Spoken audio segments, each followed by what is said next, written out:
Hi everyone, hope you're doing all right, and just wanted to share with you another practice or spiritual practice that you might like to try while you're at home in this season. I've just been sharing different practices and ways that we can continue to engage in growing in Jesus and growing in our faith in this season when we're not gathering and we're at home. And I've been sharing lots of different practices. So far, all of them have started with S, so that's awesome. And this week also starts with S. It's the discipline or practice of secrecy, which is actually not, it's not really a practice. It's actually a way to go about other spiritual practices and disciplines and acts of service. It's all about our motivation. Because if you're like me, and I think like most people, it's very easy to live out our life and even our Christian life, uh, not so much for the approval of God, but for the approval of other people. In our Christian community, in a church, it can be subtle, but easy to do things like praying and giving and serving, not so much because we are doing it out of love for God, but because we want to impress other people.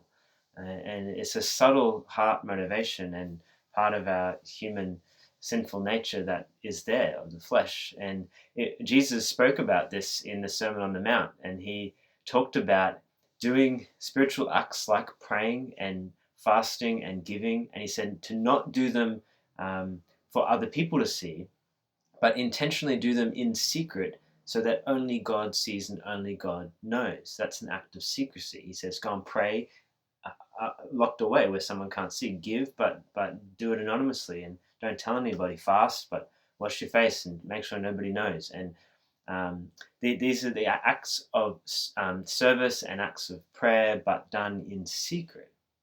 And that can be actually really difficult. It can be very difficult to do these things, but then keep it a secret. But doing that can intentionally shape our heart and purify our motivation so that we actually start to live not before the eyes of people, but before the eyes of God. Not for the reward of impressing people, but of the reward that comes from the Father.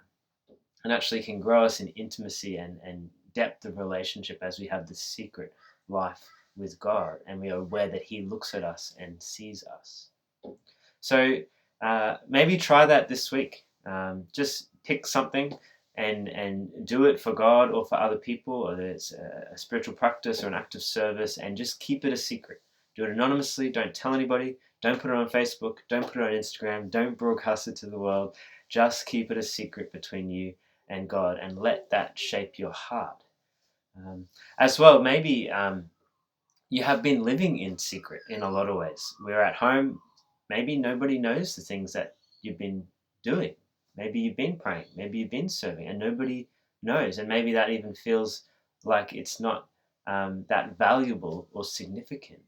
But know that He sees and He knows. His eye is on us, and it's His perspective and heart and reward that matters and lasts. So let's be people who grow in secrecy, in a secret life with God. Just encourage you to try that this week. Hope you guys are going well. Have a good week. And yeah, we'll see you next time. Thanks.